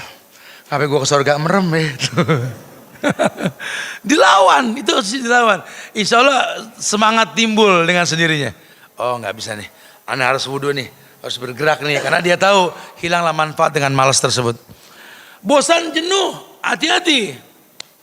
Agama nggak membosankan. Agama datang di tengah orang sedang bersyair. Syair pun kalah dengan Quran, betul? Dulu syair di dinding Ka'bah, semua orang melantunkan syair. Itu zaman orang menyanyi, zaman orang main musik zaman tersebut. Datang Quran menghapus semua, orang senang dengan Quran. Kok sekarang kebalik, Quran bikin boring. Kok bisa? Ini macam-macam nih. Disinggung sama Nabi, jangan-jangan yang apal Quran pengen dibilang qori. Tuh. Karena beda imam yang berilmu dengan imam yang ikut-ikutan beda. Kalau imam yang berilmu tahu hati makmum, sunnah menghadap makmum, nggak menyeksa makmum. Makanya bahasa Nabi ikra ma tayassara minal Quran, untuk sholat wajib yang gampang, jangan kecewain makmum. Imam yang cerdas, dibikin orang nggak kapok. Ada jamaah yang senang baca pendek, baca yang pendek, boleh. Ada jamaah yang senang baca panjang, baca yang panjang. Ya kalau di sini mungkin kita senang pendek, di pesantren kita baca pendek diremehin makmum. Imamnya cemen cuma 10 ayat begitu katanya kan. Kalau di sini kan cakep nih imam 3 ayat, betul ya. Kita bukan nyantren bro masalahnya ya. Jadi dimaklumin lah ya. Tidak sabar. Tidak sabar itu karena iman sih ya. Kalau iman kan ya ayyuhalladzina amanu isbiru ya. Hai orang yang beriman sabarlah. Orang kalau mulai enggak sabar iman. Orang kalau mulai enggak sabar udah iman. Ya, pengennya diduluin aja. Pengennya buru-buru aja. Al-ajalatu minasyaitan. Hati-hati. Terburu-buru itu perbuatan syaitan. Walaupun ada yang boleh buru-buru, tapi kebanyakan yang buru-buru nggak diperbolehkan. Kita bertobat suruh buru-buru, berbuat baik harus buru-buru, bayar hutang harus buru-buru. Ada beberapa hal yang mesti diburuin. Tapi dalam hal lain jangan.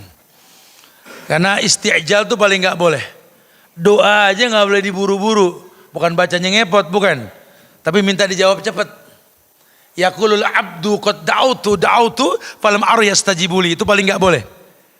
Yaqulul abdu, seorang hamba berkata, qad da'autu, aku telah berdoa, falam aru yastajibuli, tapi aku enggak melihat jawabannya. Haram tuh. Ya Allah Ustaz, kalau doa sih Ustaz banyak aneh mau Ustaz kali. Cuman tahu Ustaz Anda enggak ngelihat jawaban Tuhan, haram tuh. Karena Allah sudah bilang ud'uni astajib lakum, minta langsung ku jawab. Ya, wah, pasti dijawab. Makanya kalau nggak dijawab, kata Nabi apa? Inna rojula la yuhramu rizqo bidzambin yusibu. Terhalang jawaban yang kau pinta karena maksiat yang kau lakukan. Ternyata hubunganmu dengan orang tua nggak bagus, ya.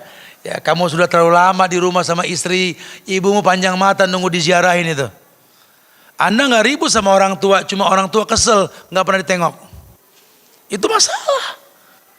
Ya, seberapa susahnya nelpon orang tua, video call, anak orang dibeliin HP mahal, emak sendiri nggak dibeliin. Senengnya dengar rayuan orang, temen telepon. Ini orang yang ngajarin kita ngomong, kita nggak demen telepon lama-lama. Tiap telepon berbunyi, Ya Allah, emak telepon lagi, aduh. Ya mak.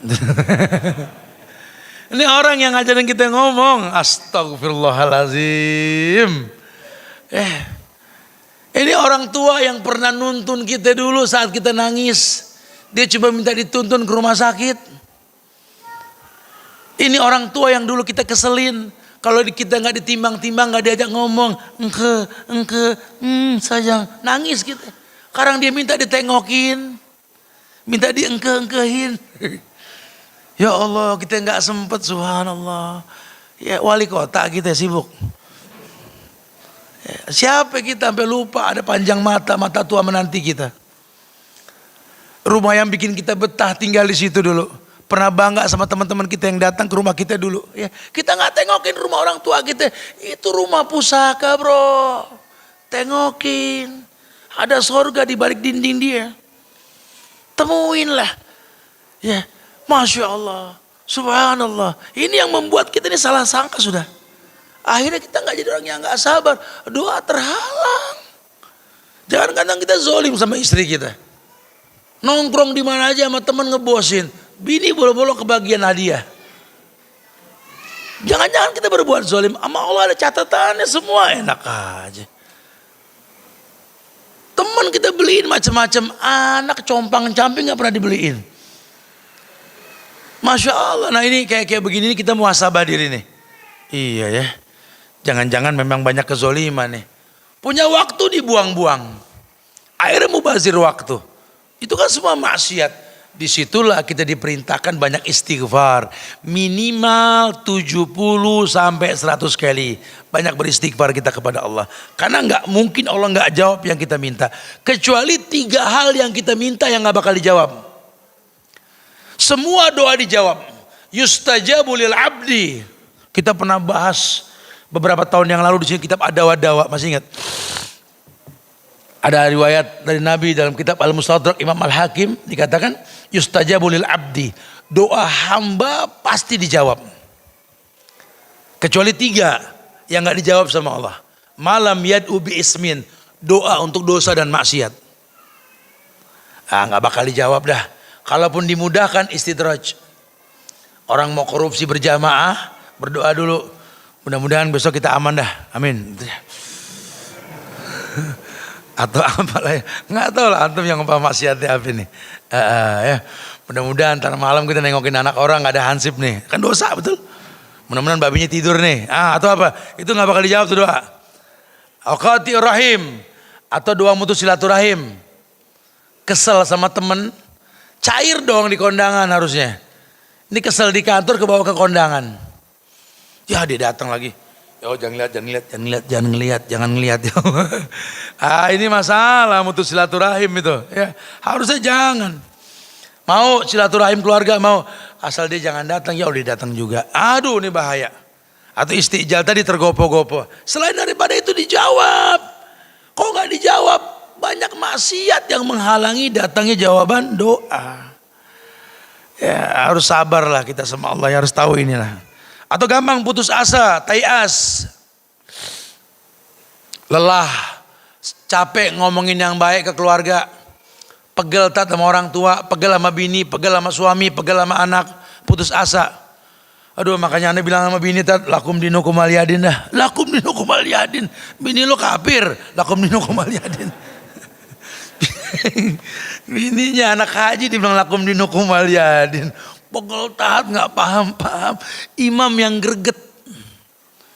Ente imam nahkoda. Ini awak ente yang bawa. Yang bilang waladhdallin imam. Makmum amin. Kalau sampai makmum yang bilang waladhdallin ente yang amin, bubar sholat, betul. Ayo dong gregetan sedikit. Lagi nggak akan pernah ada ulama lahir di keluarga yang bapaknya takut sama ibunya, bini. Nggak ada ulama yang lahir dari rahim seorang perempuan yang kurang ajar sama suami. Itu prinsip masing-masing tuh. Laki harus bagaimana, istri harus bagaimana. Buat apa Robi habli minasolin kita panjatkan tiap hari? Kalau sababnya nggak kita buka. Buat sabab Allah muliakan kita insya Allah. Jangan putus asa. Takut begitu juga. Jangan takut, orang Islam nggak boleh takut. Takut hanya kepada Allah. Udah dibahas tadi kan di awal. Kenapa takut bisnis? Nggak bisa bersaing sama cukong-cukong ini. Cukang-cukong. Dia punya modal, dia punya semuanya. Kita punya Allah. Kita punya Allah. Nggak usah takut, maju terus. Yang penting bangun pagi, atur strategi bisnis kita pagi. Berkah insya Allah. Siang jalanin, istirahat qailula, asar stop. Karena tempat istighfar itu asar. Maghrib, isya, hizib, ngaji. Habis isya istirahat deh. Bangun jam 11, bangun jam 12. Persiapan baca buku, jam 1 sholat tahajud. Masuk ayat. Tatajafa junubuhum anil madaji. Orang yang menjauhkan lambung dari tempat tidur. Yang begini, apapun yang dipegang jadi. Karena penyebab berkah dia pegang. Tuh. Nggak ada yang dia takutin. Ya, nggak sama sekali. Seperti nggak takut ya seorang petani yang punya anak miskin untuk bersaing dengan anak-anak orang kaya di sekolah. Dan ternyata Allah titipkan ilmu sama mereka. Malah nggak sedikit anak jenius dari keluarga yang miskin. Masya Allah. Tapi Masya Allah, dan yang terakhir tidak terbuka. Tidak terbuka, suka ragu dan bimbang. Nggak berani introspeksi diri. Ini orang kalau sudah nggak berani terbuka, dia berbuat salah. Senangnya nyalain orang, nggak terima kalau disalahin, senangnya didengar, nggak suka mendengar. Ini penyebab masalah yang banyak, menjadi lemahnya iman gitu lah. Tat, ada cara gak Tat supaya kita nggak begitu Tat? Oke, bisa. Ulama mengatakan yang pertama, rubah pola hidup. Caranya bagaimana? Sekarang biasakan membaca sejarah orang-orang soleh yang pernah hidup. Karena kata ulama, hidup ini cuma perputaran. Ayat sih mengatakan batilkal ayyamu nudawiluha bainan nas. Ayatnya ada ya. Dan Allah putarkan untuk kehidupan.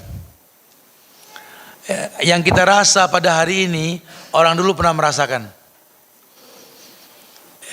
Antum susah hidup, orang dulu pernah susah. Masalah sama rumah tangga, orang dulu juga punya masalah. Para nabi juga punya masalah sama rumah tangga. Betul? Coba baca sejarah. Lihat bagaimana orang-orang dulu menyikapi ujian. Sehingga dia tahu sekali, oh iya ya, ternyata kalau belajar benci dan cinta karena Allah, mentok punya masalah, tinggal istirja. Apa istirja? Inna lillahi wa inna ilaihi rajiun. Anda udah berusaha, Tat, udah maksimal, cuman belum ada perubahan. La haula wala quwata illa billah. Cakep. Ya, di istirja. Ya Allah, mau bilang apa deh? Inna lillahi wa inna ilaihi rajiun. Bagus. Ini yang diinginkan sama Allah gitu. Karena bukan sukses atau gagal, syukur atau sabar, ini yang cakep. Allah senang lihat hambanya merengek, itu Allah senang. Allah suka ngelihat hambanya merajuk khaufan wa tama'an. Allah suka ngelihat hambanya yakni saqatat dumu'ul ain, apa? Air matanya jatuh secara perlahan. Allah suka ngelihat itu. Allah suka sekali ngelihat hambanya menangis di malam hari. Meminta diampunkan, meminta diberikan kemudahan, Allah suka. Allah suka ngelihat asy'al akbar, yamudu yadayhi ilas sama. Allah suka ngelihat hambanya dekil kumul safar, wukuf di Arafah, mengangkat tangan ke langit berkata, ya Rabbi, ya Rabbi, ya Rabbi. Allah suka sampai Allah belah itu langit, Allah sombongkan di hadapan para penghuni langit. Wahai malaikat, lihatlah hambaku, lihatlah hambaku. Sedang wukuf di Arafah. Mengatakan la ilaha illallah wahdahu la syarikalah lahul mulku wa lahul hamdu wa ala kulli syai'in qadir. Lihat, lihat, lihat. Dia mentauhidkanku di seluruh masyarakat yang berkumpul, yang tak ada perbedaan. Semua pakai baju ihram. Lihat. Ya Allah, semoga semua merasakan haji lah insyaallah ya. Antum merasakan nikmatnya wukuf di Arafah itu. Masya Allah. Ya, apalagi tahu dalil tentang Allah merobek langit itu. Allahu Akbar. Masya Allah. Ya makanya para sahabat itu ketika dapat informasi dari Rasul tentang kondisi sorga, di mana dilihat ada sahabat yang di sorga, wow. Gemetarnya Bilal ketika dikatakan terompaku itu sampai ke surga itu. Gemetarnya Rumaisah binti Milhan. Kadang orang yang masih hidup, Nabi melihat dia sedang berwudu di surga. Bagaimana tidak bangganya Abdullah bin Mas'ud yang dikatakan bahwa sapu tangannya tertinggal di surga. Subhanallah. Dan banyak sahabat-sahabat yang lain. Allahu Akbar.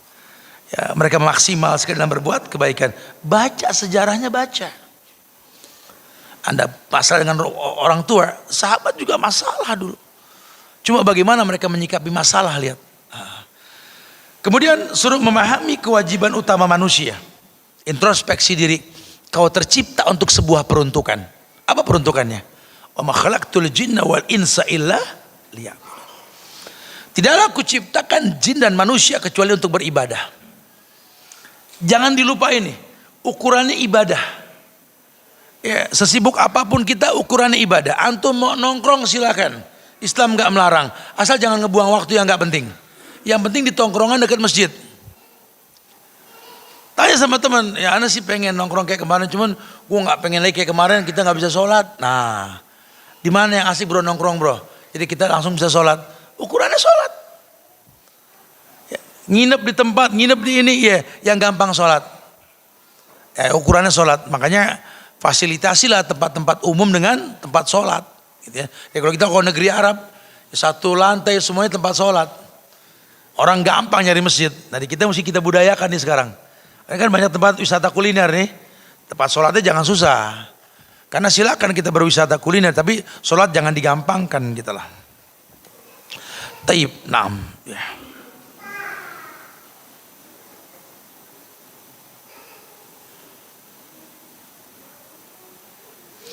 Taib.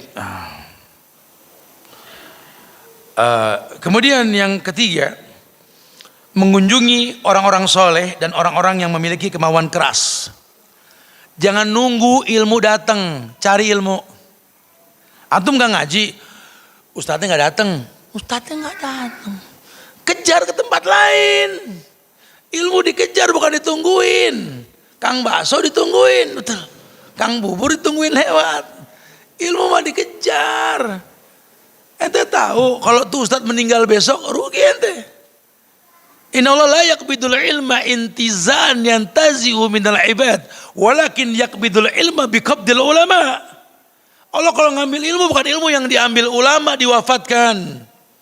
Ini ada ulama datengin, duduk di majelis ulama, panitia undang ustadz yang berbeda undang. Jadi kita kan banyak nih, saya pada datang dari Madinah, betul? Yang diundang dia mulu.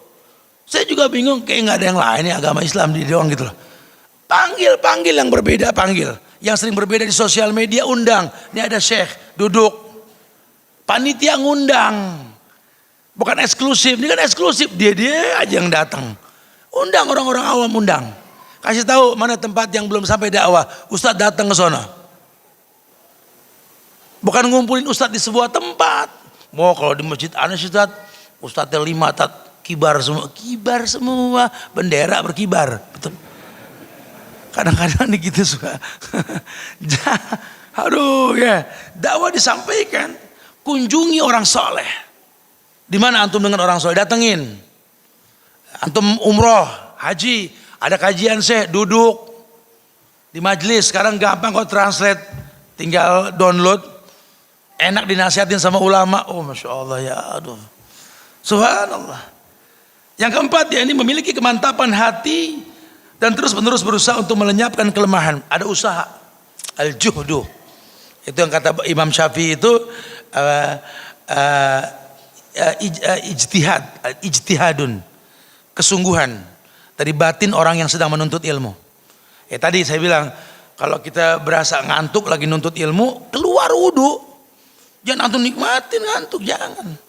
Memang betul amanah minhum, ngantuk itu amanah kata Allah, ketenangan. Kita lihat orang ngantuk ya tenang betul. Hatta diangkot. Cuma kita sedang berjalan ke surga, lawan itu gitu. Subuh tuh ya. Kalau antum tahu wudu tuh nggak ngilangin ngantuk, mandi yang segar, bangun sebelum subuh kita. Baru kemudian yang terakhir kata ulama, dia harus memiliki tujuan mulia serta selalu berusaha untuk mencapai tujuan tersebut. Ayo, jadi orang yang selalu berjiwa muda. Karena berpikir ke depan, bukan ngomongin masa lalu. Ya, orang tua itu orang yang kalau ngomong ana dulu ana, saya dulu, itu orang tua. Ya, walaupun tua yang diomongin yang ke depan, enggak, nanti gini. Ini orang jiwanya muda. Walaupun badannya rentah. Nah, itulah para sahabat radhiyallahu anhum. Walaupun rentah tubuhnya, muda jiwanya, gitulah. Ini kita enggak, muda badannya, tua jiwanya gitulah. Yang ini ngomongin dulu mulu, kapan majunya kita. Ngomongin ke depan. Wallahu a'lam bishawab. Ada yang mau ditanyakan silakan, fadhlu. Na'am. Tadi ada yang tanya.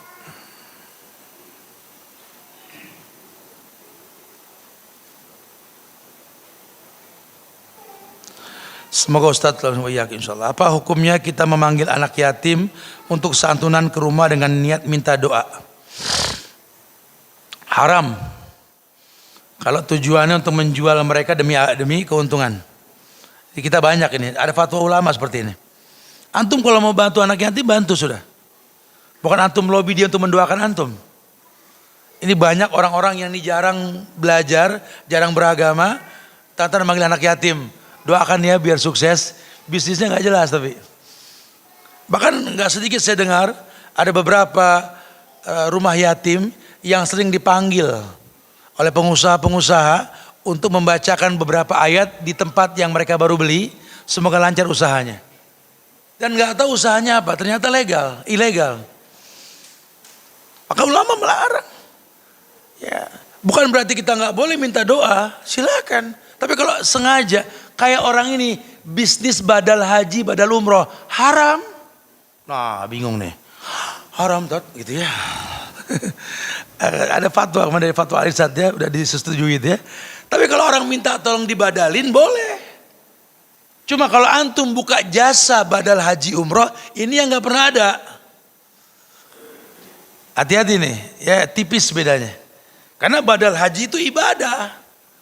Ya, seperti imam, buka jasa imam, 1 juz 2 juta misalkan gitu ya. Boleh nggak? Nggak boleh. Tapi imam boleh digaji nggak? Boleh. Cuma nggak boleh buka jasa. Makanya saya sampaikan ketika Syekh Sudes ditanya sama salah seorang muridnya, berapa gaji wartawan, afwan, berapa gaji antum sebagai imam di Masjidil Haram ya Syekh? Diam Syekh Sudes, sampai 3 kali ditanya dia nggak jawab. Dia cuma mengatakan, saya nggak pernah tahu. Saya cuma dikasih cek kosong suruh isi sendiri sama raja. Itu harga seorang ilmu, alim, ya. Jadi boleh-boleh saja, cuma nggak buka jasa imam. Ramadan banyak jasa imam nih, ya. Mau jus berapa ya? Gitu kan, ada levelnya nih. Sebulan hatam, apa 10 hari hatam, ada nilainya tuh. Itu nggak boleh. Ibadah jangan pakai jasa. Ustadz dipanggil, prosedur, waduh ya, karena ada timnya, ada pas pamtat, pasukan pengawal ustadz gitu ya. Ya memang perlu ada, suka ada yang over kadang-kadang kan ya, macam-macam foto ternyata buat nyalek, banyak yang begitu, ya banyak banget. Ya ada teman-teman yang jangan jual ustadz, jangan gitu. Boleh, tapi nggak dipersulit. Ya antum nggak usah bingung, antum susah banget ditelepon tat. Ustadz ditelepon, datengin, telepon. Ya karena kadang-kadang kita nggak ngangkat karena nggak, ya online dikit masalahnya lain nanti. Asal silaturahmi, ya ngomong sama Ustadz antum di tempat anak nih gini-gini Ustadz. Kali antum bisa nasihatin kita Ustadz gini-gini. Bukan tat datang tat, tempat aneh dong. Kajian apa tat? Ya au kata si Ustadz.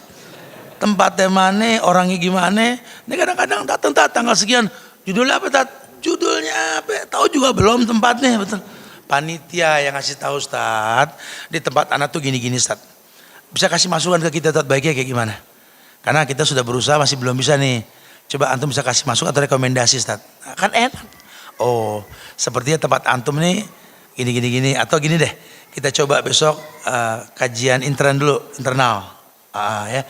Kita pengen tahu nih, jangan-jangan masalahnya itu di takmir, bukan di masyarakatnya. Ya karena kadang-kadang masjid dilindungi oleh takmirnya untuk nggak bisa masuk kajian yang nggak sesuai takmir. Banyak yang kayak begitu. Atau jangan-jangan memang ada kebutuhan lain yang dibutuhkan, bukan dakwah, bukan kajian, lebih kepada perapian MCK, lingkungan atau apa. Sehingga bermanfaatlah buat lingkungan. insya Allah kalau mereka suka sama antum, mereka akan dengar kajian antum. Kita nggak tahu, masalah kan masing-masing gitu ya. Itu butuh dialog jamaah. Ya, wallahu alam bisawab. Ini apa lagi? Oh, ini masalah sulam alis. Ya Allah, masih sempat lagi mau kiamat begini. Ya nggak boleh. Udah, itu udah cantik. Kalau Allah yang bikin tuh udah bagus. Ya, saya suka ngeledekin anak-anak muda sibuk sama obat jerawat. Saya bilang sabarin. Kita juga udah tua nggak jerawatan, betul. Mana ada kayak kakek mau nenek jerawatan, betul kan? Sabarin. Udah indah aja tuh udah. Ada kan nenek-nenek kayak kakek jerawatan? Enggak. Udah dulu masih muda jerawatan. Ya, nanti ada masa nih kita enggak jerawatan. Gitu. Ya, ngapain sih ditarik sono, tarik sini tuh pipi pakai benang, sampai susah ngomong. Gigi pakai kawat, kalau ada masalah di gigi ulama nggak menyalahkan. Cuma kalau tren ngapain? Sampai susah ngomong. Betul.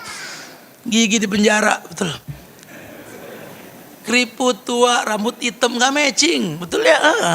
Udah biar Allah yang ngatur, orang yang ngatur. Peot putih cakep, betul ya? Kan bahasa Allah kan gitu. Allah nggak pernah salah kan? Kita yang suka merekayasa sendiri gitu lah. Wallahu a'lam. Nah, apalagi nih? Ya kelas.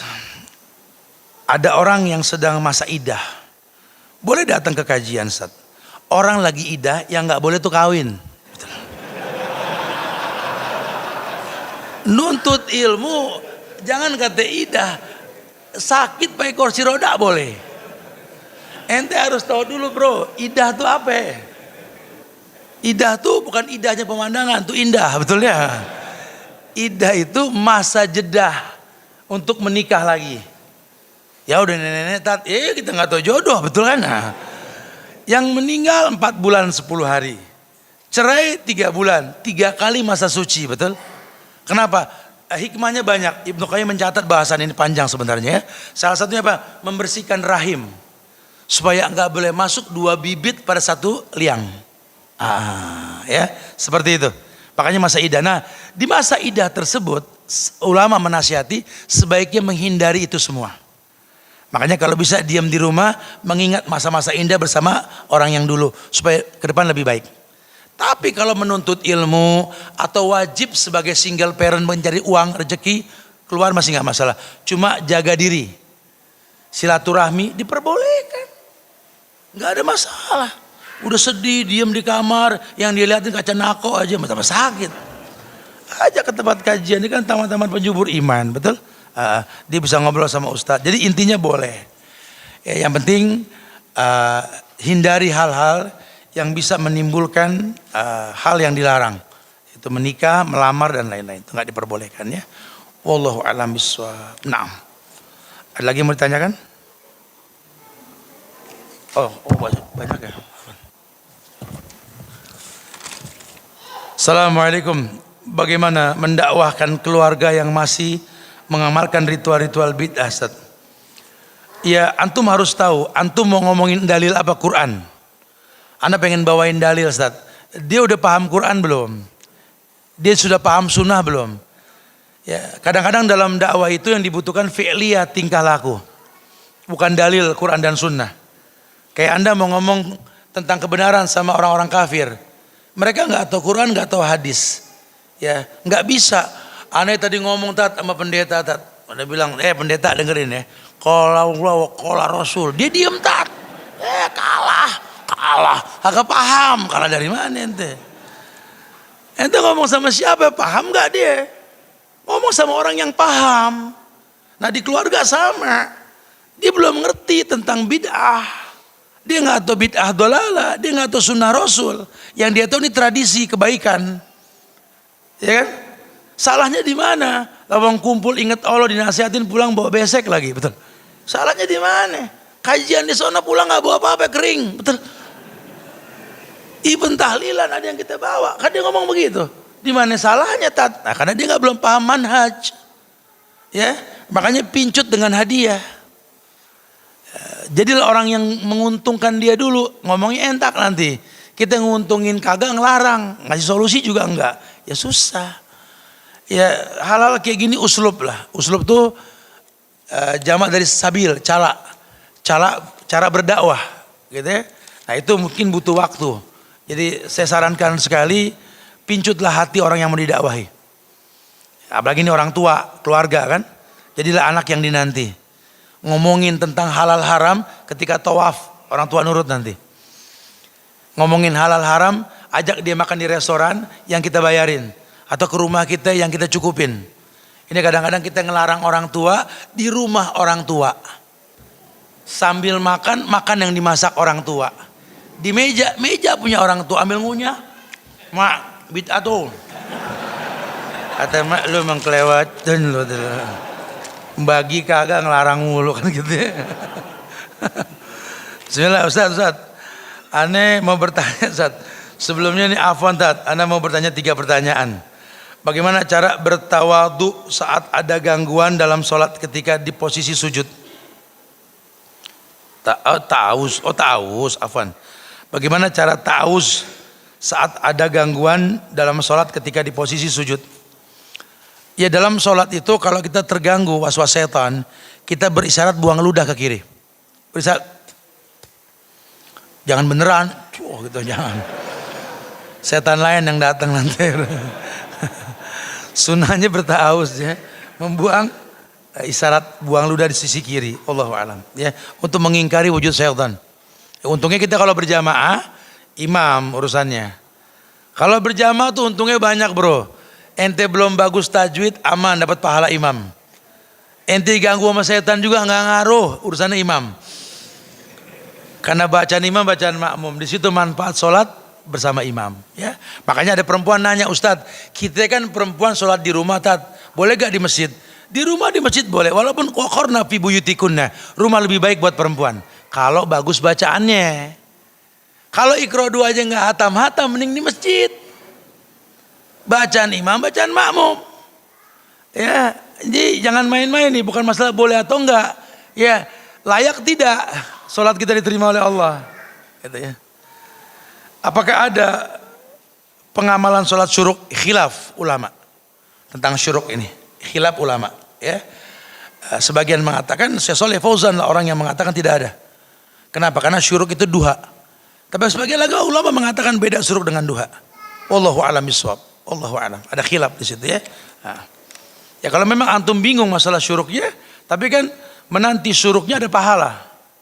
Antum sholat duhanya, gitu aja. Ya, jadi jangan terjebak dalam khilafnya. Kayak akikah hari ke-7, 14, 21 Tat manisat yang nggak berkhilaf 7. Tapi kata Imam Syafi'i boleh kapan aja, boleh nggak ada masalah. Cuma kalau antum mau jangan terjebak dalam khilaf. Hari ke-7 selesai, itu lebih baik, afdal. Wallahu a'lam. Ketika baru selesai sholat dan qadarullah tiba-tiba buang angin. Apakah sebaiknya wudhu? Ya wudhu, masa lo nggak wudhu gimana? Dikit juga batal, enak aja. Ini bukan masalah dikit atau banyak, meletet aja udah kena gitu, betul lah. Batal wudhu, ente mau dibilang nggak wudhu, ustadznya baru tuh kata gitu lagi ntar. Assalamualaikum, pertanyaan, apakah ada cara yang spesifik atau jelasnya bagaimana cara untuk membedakan antara ujian dan azab? Kalau ujian itu ya dalam bahasa diidentikan dengan kebaikan. Orang baik yang diuji, orang jahat yang diazab. Kayak Nabi Adam, anaknya bengkelahi itu bunuh-bunuhan, si Habil dan si Qabil ya. Itu ujian. Nah, karena nggak mungkin Adam salah kan. Nabi Nuh, Kan'an durhaka, itu ujian ya. Kalau kita wallahu alam nih, kita yang tahu agama kita kayak gimana. Kalau sudah bagus agama anak tetap begitu, itu ujian. Tapi kalau kita nggak mendakwakan dia, nggak mencontohkan dia begitu, itu azab. Tapi dua-duanya sama, liyudhiqahum ba'dalladzi amilu, agar kembali kata Allah. Gitu ya. Afwan Ustaz, selama ini bertahun-tahun saya membaca Al-Kahfi pada malam Jumat atau hari Jumat. Tapi baru-baru ini ada informasi bahwa hadisnya dhaif. Ini lagi-lagi khilaf ulama akhi tentang masalah begini. Ada ulama yang mendoifkan, menghasankan, menginikan, antum pelajari. Tapi secara umum ya, membaca Quran ketika malam Jumat adalah baik. Ya, wallahu a'lam bishawab. Ini khilaf ulama tentang masalah ini. Jadi antum jangan dibikin bingung, ya.